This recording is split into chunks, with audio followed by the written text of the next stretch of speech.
Hello all, I hope you are doing well in these what continue to be unprecedented times. Welcome to the FinTech Finance Virtual Arena where we're hosting you today. Today, we're going to be talking about real-time payments, specifically around modernization within real-time payments. Joining us today in the digital arena, both coming from the East Coast. First of all, we have Jessica O'Rourke from ACI. How are you doing today, Jessica? You're in... Hello. Boston, is it? Yes, that's right. Excellent, excellent. How's it all going in Boston? How was St. Patrick's? It was wild in a muted kind of way. Excellent, good to hear. No parade. No parade this year. And then a few hours on the train down south from New York, we've got Carmen Podgurschi. Did I get it right? Yes, absolutely. And St. Patrick was fun in New York, also virtually with some virtual beer. But yes, we're good. We're good. Surviving. Fantastic, fantastic. Well, let's get straight into it. Now, first of all, we've got to talk a little bit about your backgrounds and what you focus on and what your kind of missions are in your day to day. So, Carmen, at Wells Fargo, what is it exactly that you do? What do you look after? What is the goal that you're trying to achieve? Absolutely. So I've been in the Treasury Service for 10 plus years now, with roles across different functions. And I would say the most fun is the cross-border payment space. It's fun because the changes are tremendous. From an infrastructure perspective, from a back end, from digitizing the front end, from working with operations and technology and service to see how we can make investigations and inquiries more efficient, faster, more relevant, right, to the client experience. So tremendous changes end to end from a client experience, from a product perspective. So exciting, super exciting time to learn and grow in the space. And in terms of some of your clients, what is it that they're trying to achieve? Is this, somebody sending, buying something online on e-commerce on the retail side, sending a small amount, say $50 from one country to another, or are we talking big bucks moving very large sums from one area to another?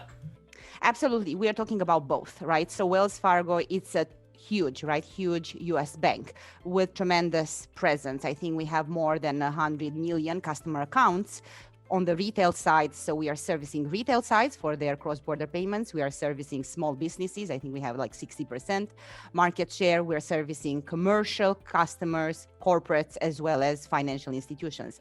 So all the gamut from payments, below $100 going cross-border to 2 billion. So the whole payments type, whole geographies, and that makes it exciting as well, because you learn what's happening right in different countries with different regulators, different initiatives, and fintechs and all kinds of transformation. So that means they are looking for upfront transparency, right? We know Dodd-Frank moved in that direction with the retail customers, but similar needs around transparency, predictability are happening for also small businesses, corporate, commercial clients. So that is definitely the theme upfront. Digitization, right? Especially today with during the coronavirus times, we've seen increased the digitization efforts from the client's side as well as from our side, from digital onboarding, to digital consumption of their data, digital servicing of their inquiries. So very much, developing tools and developing insights in that respect. And I think, speed is becoming more and more a focus for our customers. And it's not just, because you want to send a payment within a minute, which it's actually something that we've already done with a few tests with our partners in different markets, but it's more what it means, right? What is behind the speed for the customer? And it could be enhanced liquidity, meaning, you make a payment to your exporter, let's say in Taiwan, then that allows you to get additional discounts where you couldn't when you would make a wire, right, or a low cost ACH, let's say, payment, you would not get those discounts. And Carmen, wouldn't you say it's also a huge issue for you, I think, and also for me, the number of new settlement types that we're working with, particularly for cross-border. So instant payments and instant payments now wired into the cross-border payment network. And there are a lot of choices now for customers that they didn't have previously, and it's an exciting time. For sure, and that poses also lots of other, things that we need to tackle in terms of interoperability, right? Yes, you have all these rails, but how do you efficiently, right, route payments, let's say from an ACH type of rail to a real time, right, to a wire, needs be. And that's where the software comes in, right? And that's my specialty. I work for ACI Worldwide, a payment software provider to tier 1 banks like Wells Fargo and many other different types of corporations globally. And, I echo Carmen's comments. This is a very exciting time in our industry. It's the traditional payment products that the industry has had for years are changing very fast now after decades of not changing much at all. And, all of the pressures that are coming from e-commerce, that are coming from customer expectations for instant delivery, but instant delivery with transparency. That's a very important aspect of the payment product. And that's something that has been difficult to provide for a very long time. So it's new and exciting. Lots of change coming. With that in mind, I mean, you guys at ACI, you're pretty much everywhere from what I gather, almost every single continent. What from your perspective in terms of cross-border, what's your goal? Is your goal to make every single payment completely transparent and instant? What's your goal at the moment, Jessica? Absolutely. That's what customers want. They want to know where their money is whether they're making a small payment to an individual in another country, or whether they're holding the tanker cargo when the tanker arrives in port until they have good funds in their account so they can release it. Both of those consumers want the same payment experience, and historically that has not been the case at all. The person sending money to an individual in Bucharest would pay exorbitant fees to some of the, I won't name them, but some of the storefront international payment providers would always deliver that type of a remittance, but at a very high cost. And the people waiting for the money to come in so they could release the cargo, they had no transparency. The money would take 2 or 3 days to get there, and they had no idea where it was in the interim. So ACI is working on the problem at both ends of the spectrum with a variety of different products and services that we offer to the market. I always find looking at payment innovation as a whole. I mean, look at what it was 5 years ago. Look at what it was 10 years ago. Gone are the days of travelers' checks and money orders. It's just that's a really good point. Yeah, innovations. Right. Absolutely. Yeah. Although we are still working on tackling the checks in the US, which is still a surprisingly large proportion of our, small businesses, commercial clients. But definitely we are seeing efforts in that direction. There are still lots of processes at their end where checks are embedded, right? So it totally makes sense from a customer needs perspective. But when they are ready, we are ready, right, to work with them and switch them to more efficient, transparent, predictable, right, ways of increasing their liquidity and making that payment much faster. Don't you think one of the blockers for things like checks is the lack of a secure legal framework around the payment product? So absolutely. Want instant delivery, and if they use a credit card, they understand what that means. They understand, that they can cancel the payment after they send it. They understand all those aspects of the payment product. And if they send a Swift cross-border wire, that also has a mature legal framework around it. And we see that as one of the issues, one of the areas of friction to getting rid of the older payment instruments in favor of things like instant payments. So I think it's very exciting that so many governments, so many central banks have recognized this, recognized that friction carries a cost, right? It has a cost to banks, to consumers, to the economy as a whole. And so they're mandating instant payments in more and more markets. And SWIFT are now tying those very consumer-friendly type of payments where you have instant delivery, you have transparency into the traditional cross-border international network for correspondent banking. So the combination of those two, I think, is very powerful. And it's not mature yet. I think, Carmen, wouldn't you agree? We're getting closer to that, but we're not there yet.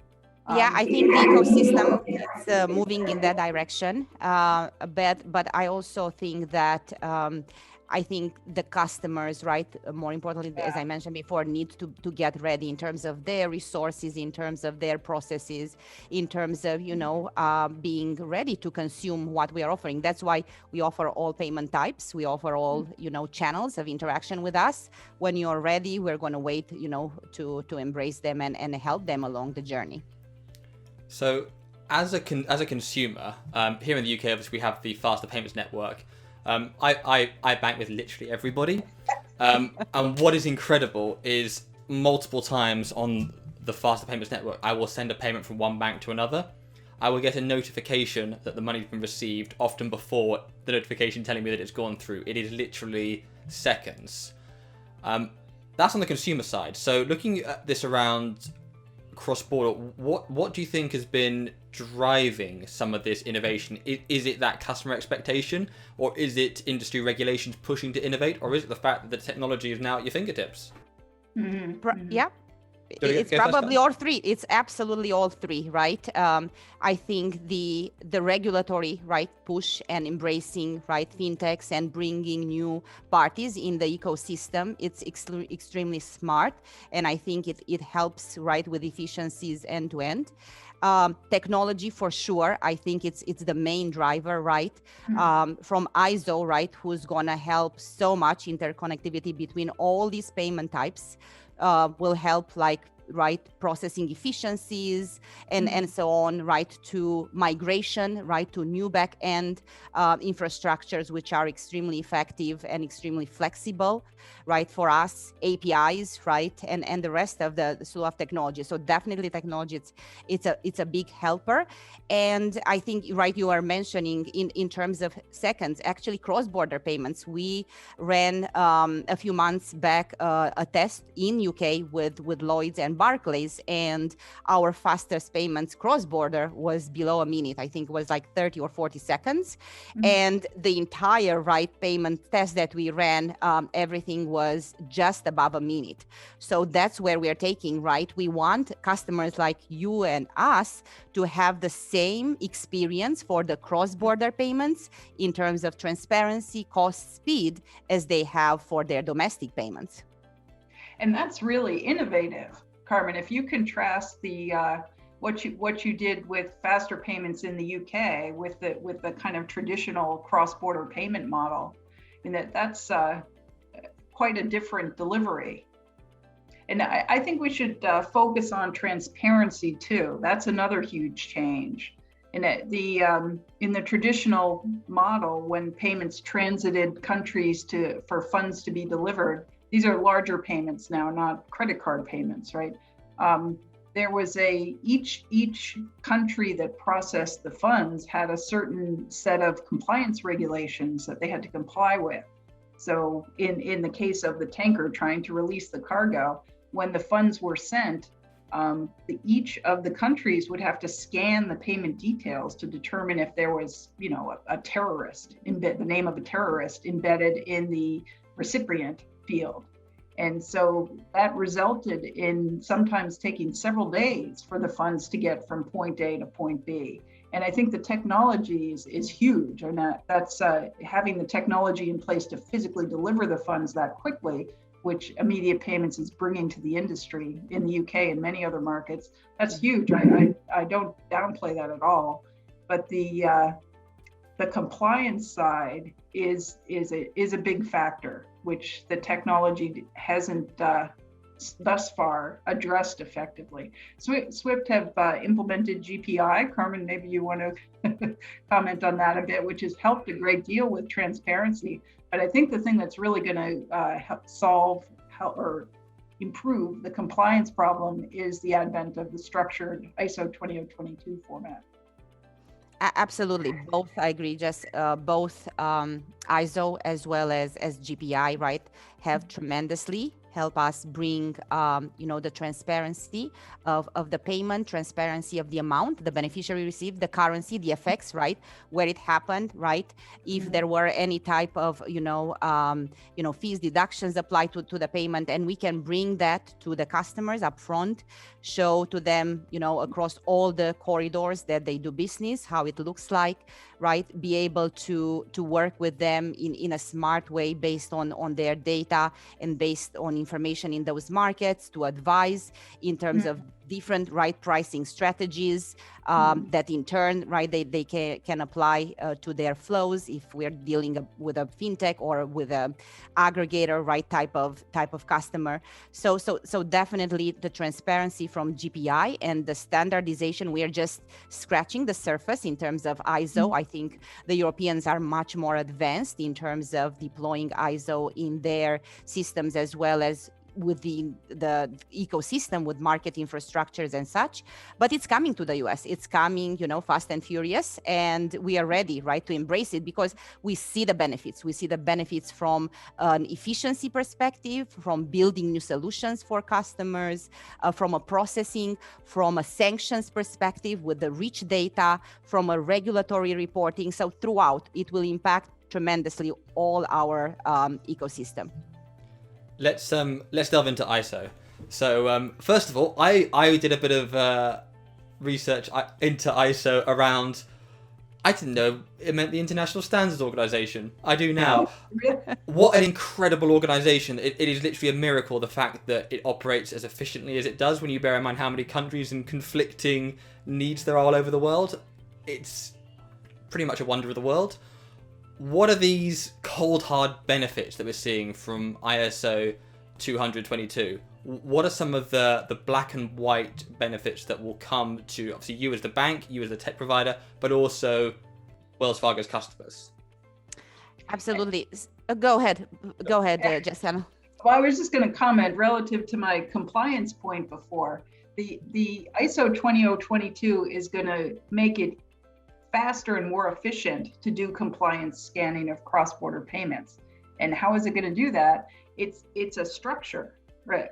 Right now we have, when we put the parties into the payment and send them cross-border, we have the person's name, and then we have their address, and line 1, line 2, line 3. And all of that text data has to get scanned for, does it contain Osama bin Laden? Does it contain the name of a terrorist, for every country that it goes through? And that's an unnecessarily complex process. With the advent of ISO, the payments that transit, they have name in them as name, and then they have building number and street name. That's what the standard is bringing to the payment processing. It's making it clearer and more efficient. And that makes the process of scanning the payments as they go through the correspondent banking network much simpler. So that's one benefit of ISO. But I have to say, the most, as I work with our banks, our clients, in the transition to ISO 20022, the most common question that I get asked is exactly that. What's the benefit to my customers? How do we monetize this? Because faster payments is good with the compliance advantage, but people want more from the change, because it is a significant change, a big investment by the industry in building this out. Absolutely. There will be the upfront investment, but I think the benefits for us as well as for the customers are, again, immense. Just simply thinking of the maintenance, right, costs for us and for them. Instead of having different types of formats, these are the wires that I want to send this to this particular geography. These are the ACH payments. These are the real time and so on, right? Checks, we have the example. When we're going to have the same standard across, right, maintaining all these formats, right, maintaining the way that data needs to flow into these will be so much easier, right? So our costs for maintaining all these formats across geographies, payment types, market infrastructures are going to be very much diminished. Our agility, right, to develop solutions based on these common, right, structures, it's going to be so much enhanced. We're going to be able to churn, right, new solutions to customers. We are going to be able to do automated reconciliation to a much larger portion of their receivables, right, and help them in turn not, spend time to reconcile back to their invoices and so on. That's, Carmen, that's because of the remittance data, right? Absolutely. The richer data and the structure of the data will definitely push those, automated reconciliations, straight through. In today's environment, if you have an invoice and a payment, they go in parallel paths, right? The funds movement goes along one pipe and the data about the funds movement flows separately. And then they have to be mated up at the other end and they have to be reconciled. So with ISO, the data about the payment, the invoice that, that says, you invoice me for 15 items, this payment is for 13. That's embedded in the payment. So that's, I think that's kind of the mechanics, the specific things that we're doing with our customers that are going to bring the benefits that Carmen is describing. The reconciliation work that corporations do is, it's kind of a boring sounding topic, but it's a huge cost to the industry, yet more friction, slowing things down, increasing costs. And, we historically, we haven't had the best tools for making these kinds of improvements. So that's why I'm excited. I think, Carmen, you're excited too about the advent of ISO, because it opens the toolbox. Now there are all sorts of new things that can be done, and they're much easier and cheaper and faster than they were previously by virtue of having much better structure to the data that we're working with in the payments. Absolutely. All functions, right, within the bank are excited about it, from colleagues in risk management, right? Think about the enhanced data that can help us manage fraud much better, right? And I think to Doug's earlier point, right, when you deal with 2 billion, right, payments, hundreds of million, right? I think fraud, it's a huge consideration and top of mind for numerous teams, right, within banks, within fintechs. So that will definitely, right, help from a risk management perspective. Our colleagues in sanctions, AML, compliance, right, KYC are excited because, again, they will be able to right away delve into particular transactions, particular, corridors or payment types using very standardized tool and getting the richness data on which, right, they can action and make much more, right, accurate decisions. Regulatory reporting in different jurisdictions, it's huge costs for us, right? And obviously those are reflected in pricing to customers and so on. And those will be tackled because of the standardization. We expect those to be, again, richer, better from a regulatory, viewpoint, but at the same time, more efficiently processed from our end as well. STP, I think there is an expectation that based on the enriched data, the manual repairs, the sanctions, right, queues will be reduced. And, we all want, right, 100% STP based on much better structured data. So I think that's definitely another expectation that will hopefully come to fruition. Oh, I don't know. I like the idea of, you've got your 100 million or so accounts there. And I mean, there must be, one or two transactions going through. Clearly, you got to do that. You got to reconcile that manually. That's the only way to do it. I mean, but it also, that scalability that can be applied by having that data there, that then obviously frees you guys up to do what you want to be doing, which is looking after your customers. Totally. Building new solutions, right? Working with Jess and the application vendors to focus exactly on how can we deliver right innovation to customers, how we can help them, right, streamline, automate their processes so they themselves can focus on their strategy for their own business, right? And put the rest on autopilot, right? Their liquidity, their investments, their payments, and everything gets, taken care eventually, right, through this integration, through the interoperability, to the richness of the data in the background. The last thing I want to touch on is, obviously, there's a lot of different payment types out there, a lot of different rails out there, and it is very easy to get sucked into, right, we have wires under this silo, we have ACH under this silo. it's very easy to go down that path and avoid the interoperability. So how do you ensure that you take an approach that is taking a step back, looking at all the individual rails and bringing all that together, bring the interoperability between each of the different payment methods together? What's the approach there? That's a really good question. That's a huge sounds challenge easy to the banks that I work with at ACI. Because we tend to work with tier 1 banks, and they invest in what it makes sense for them to invest in. And so over the years, they have their ACH infrastructure and their wire infrastructure, and they're building out shiny new instant payment infrastructure, and they're siloed. And this is not a knock on any particular bank. It's just, it hasn't made sense previously to invest in pulling all of those things together. And that's changing now. That the advent of ISO 20022, a radically different format, is requiring changes in all of that infrastructure within the bank, and that's opening doors. That's introducing new possibilities to add alternate rails that weren't there in the past. But I would characterize it as more of an industry issue. I think it's not specific to any individual bank. It's the history of these payment types is such that there's a lot of kind of entrenched infrastructure that it's very difficult to change. I agree with Jesse's points.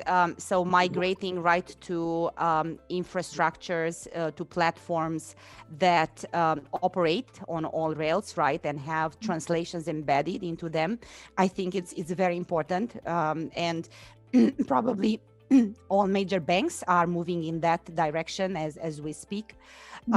And working with providers of cloud solutions, be that whether we are on the public cloud or on private cloud, I think we all see the benefit, right, in terms of that flexibility, and that you can use, right, whatever you need when you need. It improves the way you develop new solutions. You can, leverage, let's say, machine learning or AIs with different layers that can easily be implemented. APIs are a tremendous help because in the back end, right, allow us to, still connect with particular pieces that haven't yet been migrated through that common infrastructure, as well as deploying them to integrate into the customers, right, front end, right, systems, end to end, from payment initiation to the transparency around the payment status and the data insights that we want to provide.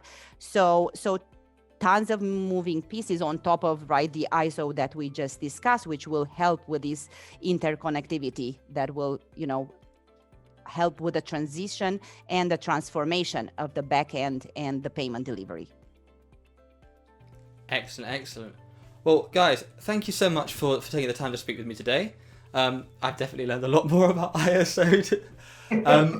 Where is best to find out more about yourself and the work you're doing with Wells Fargo, Carmen? Sure. So we have lots of conferences and lots of podcasts like yourself where we're joining and discussing. I think soon I'm going to be joining the Money Pot as well. And yes. So I'm very excited to continue to talk about that. But definitely let's stay in touch. I think for your listeners, as they want to, learn more about what's happening with us, how we can collaborate, right, with fintechs closer, because there are different pieces of the value chain that we want to continue to, transform. We are looking forward to hearing from your audience and working together on those pieces. Excellent. And Jessica, where to find out more about yourself? Because I believe you guys have some sort of white paper in the works. We do, yes. We've just published a white paper on cross-border payments, talking about sort of the state of the industry and where things are going. And our website is really aciworldwide.com is really a great place to go. We have a number of white papers like that one that provide insights based on our global experience across our customer base on what we're seeing, what's changing, where things are going, and some of our capabilities that will help. Brilliant, excellent. Thank you so much, everyone.